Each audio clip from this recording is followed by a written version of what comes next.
when you work in the field of extreme body art, which I think would be one way to describe some of the performances that you've done. Right. I mean, in your case, it seems like your sexual explorations, the things that have to do with your personal understanding of who Bob Flanagan is, are also part of your artistic world. Right. And part of what you like to put out as the art that you want to share with people, you want to pose questions to people with. Right. When that happens, though, right away there's a chance that people will misinterpret what you do or sensationalize what you do. Right.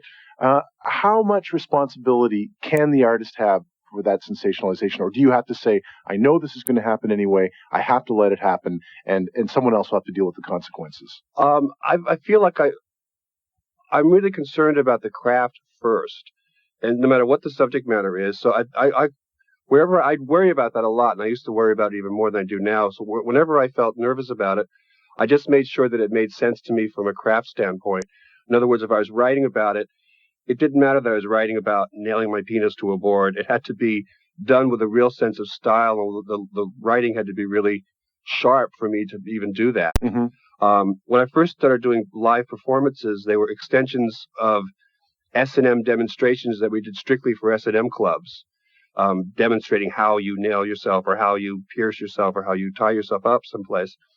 So we publicize celebrate the publication of Modern Primitives, the other research book, we had a performance done here in LA. It was our first performance for a straight, quote unquote, audience of anybody coming in. And I was really feeling bad that it was just a guy getting up there and just kind of jacking off in public and not, I didn't want it to be one of those just sort of, things where just exploiting the whole thing. Mm-hmm. So I wrote this piece called Why, which is a poem about why I'm into all this. It's actually in the research book that's out now. And I had that playing over one of the events that I was doing.